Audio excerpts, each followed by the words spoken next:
Welcome to the Page by Page Book Club. I'm your host, Paige Imprint, and I bring you weekly book club meetings wherever you get your podcasts. Y'all, it has been the most surreal, unreal few weeks on the podcast with Sarah and Lena and Samantha and Catherine. I could not be more grateful for the guests that I have had on the show with me, but we're back with another solo episode. There are plenty more guest opportunities here to come, so fear not. If you love a guest episode, so do I. There's more where that came from, but for now, I'm here needing something from you today. I'm here with a little bit of something different. I am here with hyper-specific book recommendation requests. These are very specific things that I would love to read in a book. And if you know if that book exists, please send it my way. If it doesn't exist and you're an author listening, would you write it? Pretty please, ? These are just a few things that have come to mind so I've been thinking a lot. That's the deal. Let's stop mid-sentence and start over. I have been thinking a lot about some super specific experiences or I've experienced or experiences I've heard about that I would love to see as a conflict in a story or a primary character trait in a story, etc. And I'm here requesting recommendations for those today, and I would love to know what your hyper-specific book requests would be, either in the comments, DM me, whatever it may be. But I thought that this would just be fun to see, one, can you help me? Two, maybe it'll get your brain going. So, I have a huge list here in Notion of books and plot points I would love to see. So I'm just going to dive into it, but I'm going to share 3 things that inspired this particular podcast episode first. The first, which will be of no surprise to anyone, is the 7-year slip. The 7-year slip, to me, first, is everything. Y'all know this. I love The 7-Year Slip by Ashley Poston. She's gorgeous. She's stunning. And to me, what the book is trying to express, to me, is the concept of change blindness, where someone changes so much over time, but so little day to day. So, it's hair growth or getting taller or anything of that sort. You change a teeny tiny unnoticeable bit every day, every week, every month. But when all of those teeny tiny changes are added up over time, it turns you into an entirely new person, or your hair's longer, whatever it is. I feel like that's the gag of the 7-year slip. Change blindness. It's not a simple concept, but it's one human experience thing that is turned into this entire story. I love that. Another one, Gray Area by Kay Cove. The entire premise is around our leading lady, Celeste, who had a super big falling out with her childhood best friend, because her childhood best friend essentially had to have that unbelievably difficult conversation that I think more people have had than we realize, which is, hey, your husband is the worst. I cannot watch you continue to go through this. If you cannot get out of this, I cannot be here to watch it happen. So her best friend had to tell her that. Her best friend ended up passing before Celeste had the chance to tell her that she had left her husband. And Celeste is ultimately left her best friend's unborn child via surrogate in her will. So it's one simple, semi-universal conversation of, hey, if you do not leave, I cannot watch this. I feel like I've talked to a few people since this book is released, and it's yeah, that's a real conversation that's happening to many people in many different situations. So that was another one. The last one is actually my most recent read, Burnout Summer, Jenna Ramirez. And Burnout Summer, I'm still trying to put my finger on exactly how to articulate it, and I will have it in my recap episode, I'm sure. But walk with me. It follows our leading lady, Cam, and it's third-person single POV. So we're getting her lived experience, right? But she was a part of a 5-person friend group in college and was dating one of them. They ultimately ended up breaking up the last semester of college, and the friendship dynamic changed. Yes, one, because of the breakup, but two, because like college was over. So the college friendship was no longer what it used to be. And then on top of all of this, the guy that she's falling for throughout this story is another guy from this friend group. 3 guys, 2 girls. And it's just fascinating. Like, this is where I'm struggling to kind of unpack this with you. But it's the perceived place you have in friendships and the perceived importance of both your circumstance and other people's circumstance. And, like, selfishness in friendships, but also showing up for people in friendships and how friendships evolve over time. That is what Burnout Summer is about to me. And it's tea. So I think the core concept here that the author was exploring was, how do friendships change over time, specifically quarter life crisis age, post-grad, etc., especially as you're coming of age. So fascinating concept. So those 3 books have this to it, and there's plenty of other books that I've read that have something like this, but I love when a story or a romance book has an underlying other thing to it. So that's what has led us here today. And here is my first request. Here's my first request. It's a little vulnerable and admittedly a little personal. Not all of these are personal. This one is. Let's get real on the podcast today, shall we? So I would love to read a story where the FMC, our leading gal, has changed so much, like so much, that she feels as though she's entirely unrecognizable. However, she still loves the version of herself she was and misses some things about that version of herself, but also loves who she is now. Yeah, I know that that's a little personal, but what has brought this to light, if you're like, hey, what's going on? Let's yap on the pod. Let's get a little personal on the pod, shall we? So I have had a very, very, very busy spring to summer. I've been traveling a lot, April and May. And what I have discovered in a very real way is that I am the introvert final boss, is how I feel. Like, I used to be such an extrovert. I thought forever I was an Enneagram 2. Like, I loved people. I loved hosting. I loved being there. Like, I love feeling important, like, to other people and needed and all that stuff.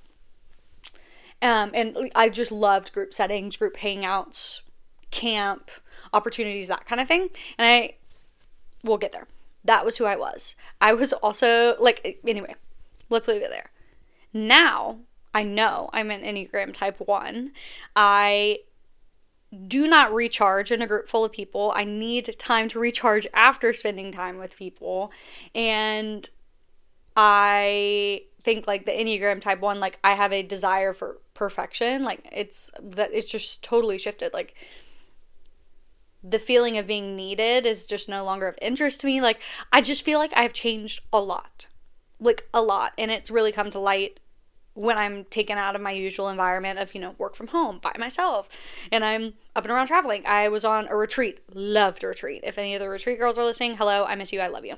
And doing things like that in, like, doses and then going to your room and recharging and resetting is fine. I just think, like, I've been out and about a lot lately. All of this to say, I deeply love who I was. And there are things about her that I admire that I wish I still had. But I also deeply love who I am. And I've spent a lot of time investing in becoming this person and loving this person. And so I just feel like there's something there. If you want to borrow my story for a really strong, interesting FMC story arc, or MMC, either way is fine. But how do you reconcile who you were with who you are? And also, I think just there's, like, this element of aging where you're expected to be embarrassed or ashamed of who you were. And I just don't feel that. Thoughts? Comments? Recommendations? Let me know. Is that too serious for the podcast? I don't know. Let's keep going. I would also love, just to keep the personal things going, a really good, accurate OCD representation. I don't talk about this a lot anywhere, but OCD is something that like consumes my life. Emotional. Gosh. In like such a major, massive way. And it is like an invisible thing and an invisible truth about myself, and the like daily struggle that I have with it that no one knows about, like except for my husband sometimes, is just like wild. And to have this like invisible thing that keeps me from being able to like, I don't know, what feels to me like live normally, detrimental. We've been seeing a lot of MMCs with OCD lately, and I love them down. But I would just love to see a really strong FMC who is on an OCD journey. I would happily sensitivity read or give any information as needed. And OCD looks very different to everyone. But I think, you know, we've been talking about this online, I feel like, a lot as of late. But OCD is not a like cleanly, or not always a cleanliness, tidiness, whatever. I do love being clean and tidy, so I could see how that could kind of translate.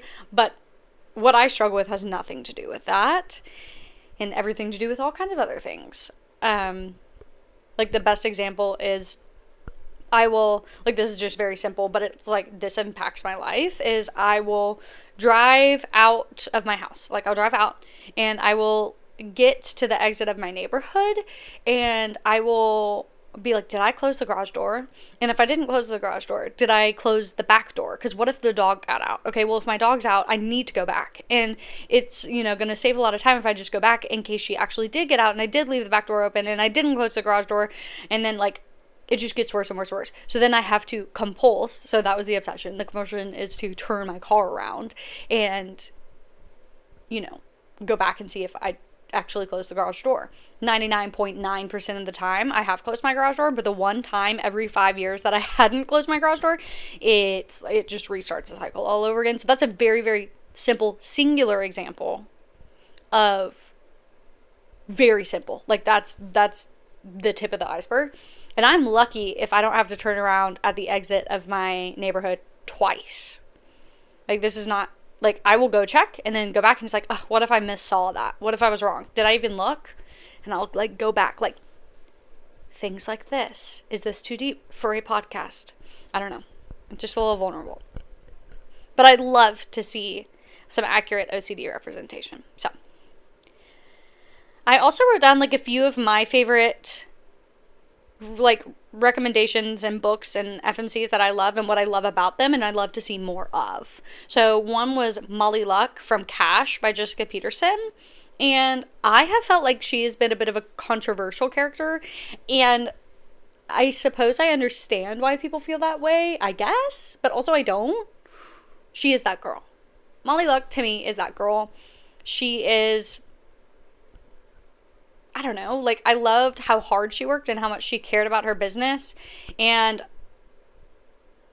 she fought for it despite like the way she grew up. I don't know, and people had a lot of preconceived notions about her and assumptions about her based off of like her past or her family or her perceived situation, and it didn't interrupt her willingness to work hard, and she didn't let people's stereotyping of her affect how she ran her business. Drama, love. Yes, love to see that. So that was like one of my favorite types of FMC. We don't see them a lot. They're heavily criticized, and I feel like that's why we don't see them a lot. I'm looking at her right now. Love you, Molly Luck. So just a thought there. Let's get more FMCs who are strong businesswomen. People are making assumptions about them, and they defy the odds. Would love to see it. I also loved, as we know, Eden from Whistleblower by Kay Cove. What I loved about her is, like, she's gentle in a cruel world. Like, she is HR for assassins. It doesn't get more foiled than that, in my opinion. And I would love to see more really strong, gentle characters. I feel like we're getting there. We're getting there as a society, I really do believe. But some of the more gentle characters end up leaning damsel in distress sometimes, not always, sometimes. So I really liked that she was still like a boss while being gentle in that environment. I want more recommendations. Here's one, and I am offering this. All I ask is that you tell me if you're writing it. It's a magical realism or fantasy book, but I'm leaning magical realism, where somehow manifesting is like legit. Like there's a way to do it, or only some people can do it, or there's something to this. And I know what you're thinking. Manifestation is real. I think this too. Okay? I believe this. I love a manifestation moment. I would just love like a magical realism book that really like heavily leaned into manifestation as something that there was a formula to somehow. I don't know. I just think it would be fascinating. But that's just me. So, thoughts? Does this exist already? I'd love to see it. Another one. I would love a romance where the FMC is a bookstagrammer or bookish content creator, and they are trying to, I have written down, separate reality from fiction, which I get, but like, I'm not even saying like she has unrealistic expectations because of her books. It's not that. It's just like maybe she's trying to sort through like what she likes in someone, or like is that different from her preference in books? I don't know. There's something to it. I'd love to see it. I think it would be interesting. Very similarly to Breakout Summer, I just saw a TikTok about this. And so I was like, this would make a great like singular concept for like a B plot line aside from the romance. But what I have written down is phases of life commentary and outgrowing friendship. So I feel like your 20s is that time where you can have 3 people in a room of the same age. One is single, one is married or engaged, and then one has kids. Like, it's just like you're in a totally different phase of life, but you're the same age as people. Let's unpack it. And it's like, where do you find the commonalities with these people who like maybe you were all in the same phases like in high school? Like, because in high school and even a little bit in college, like you're set up to be in the same situation as someone, but the second you leave, your lives can depart on all these different journeys. And I just would love a story where it's either like having to decide that you've outgrown something and move on, or on the flip side, deciding that the different phases of life can't impact a friendship. I could go either way on it. I don't think there's a right or wrong answer. I think it's like an extremely complex situation. And so that's why I'd love to see a book on it, because it's so complex. Love. What else?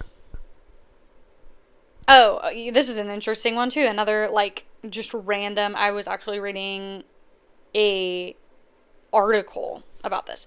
So that's how I got this one. But discovering hard truths about an authority figure. What I mean is like the article I read, this girl had like been obsessed with her grandfather, like obsessed with him. And he was the best person in the world, and they were like really close and all these things. And then she found out like some things about him that disrupted that reality. And it's like, how did that impact A, her own memories, and then B, the continued relationship with that person? I think that could be tea. It could even be between the main characters. I'm not exactly sure. So, thoughts there. I have written down, and I feel like this has been done, so I just love recommendations for it. Isolation that like moving away from home has on you, but like maybe if you move like with a friend or for a job or something, so you have like one corner of your life that has built-in stuff, like whether it's coworkers or the friend and their family or whatever it may be, but everything else you've had to completely start over. And it's like, well, I'm not actually alone, but I feel alone. I'm alone if I don't have you or this job. I think that would be a really fascinating B storyline as well. Am I losing my mind? Am I making sense? Are we having fun? Oh my gosh. I pray. I hope. I'm having fun. Hope you're having fun. So this one I wrote down. I've been curating this list for quite some time. But you know the trend that was like, no one's coming to save you. And one of them was like, my sister's coming to save me. It was a little brother. It was like, my sister's coming to save me. No matter what, no matter how different I am from her, no matter how much she doesn't understand me, she's coming to save me. Oh. As an eldest daughter, I cry over that. But like, I would love to see I'm so different from my siblings. We have such different, whether it's like beliefs, religions, like, I don't know. There's something to this where it's like, I have a really hard time understanding you, but my love for you as a sibling or as an eldest sibling trumps all of that. I could see a really strong third act coming out of that where it's like, but your brother is mean to you or whatever. It's like, I'm going to save him. And you're not going to understand, but like him being my sibling overruns all of this. Like, I can, well, y'all know I can't picture things, but I just can just walk. I can imagine a third act that played out that way, and the third act conflict being that the FMC or MMC doesn't understand why the other one is going to save their sibling, and it's just like that complex feeling. I'd love to see it. I have a story for you. Okay. Am I going to tell this on the podcast? This is a crazy story. Like, this is a crazy, crazy story. Okay, I'll tell you. But I would love to see this written into a book. And this is for the morally gray girls, okay? I'm at a bar with a friend. Or with a few friends. This was a long time ago, allegedly. And the friend of the friend is there. And they're telling us about this guy that they're in a situationship with.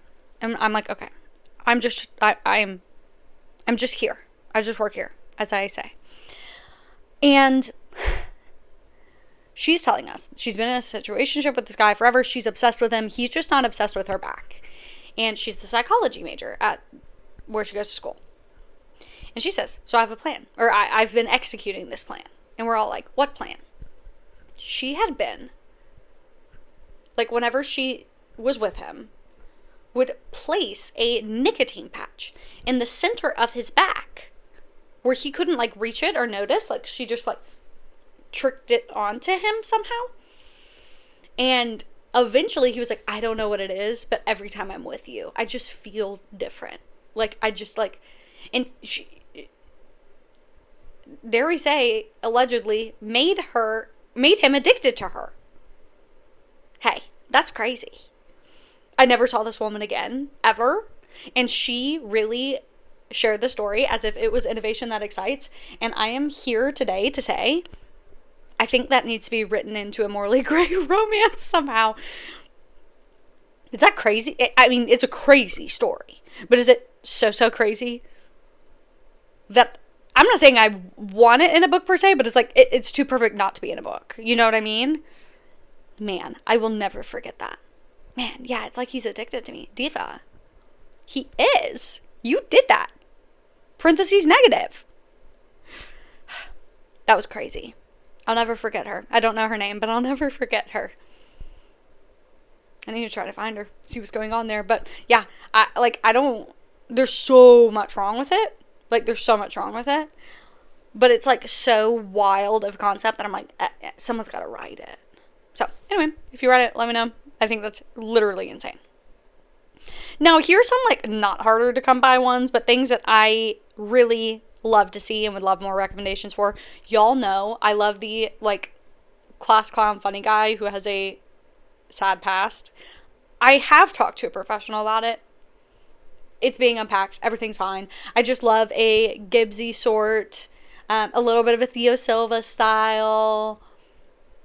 There's many such cases of this, but I want more cases. I want him to be like so freaking funny. And then you get to his POV and you're like, I think I'm going to cry. There's just something about it.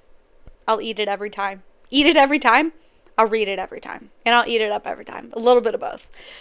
Guys, is this episode a nightmare? I don't know.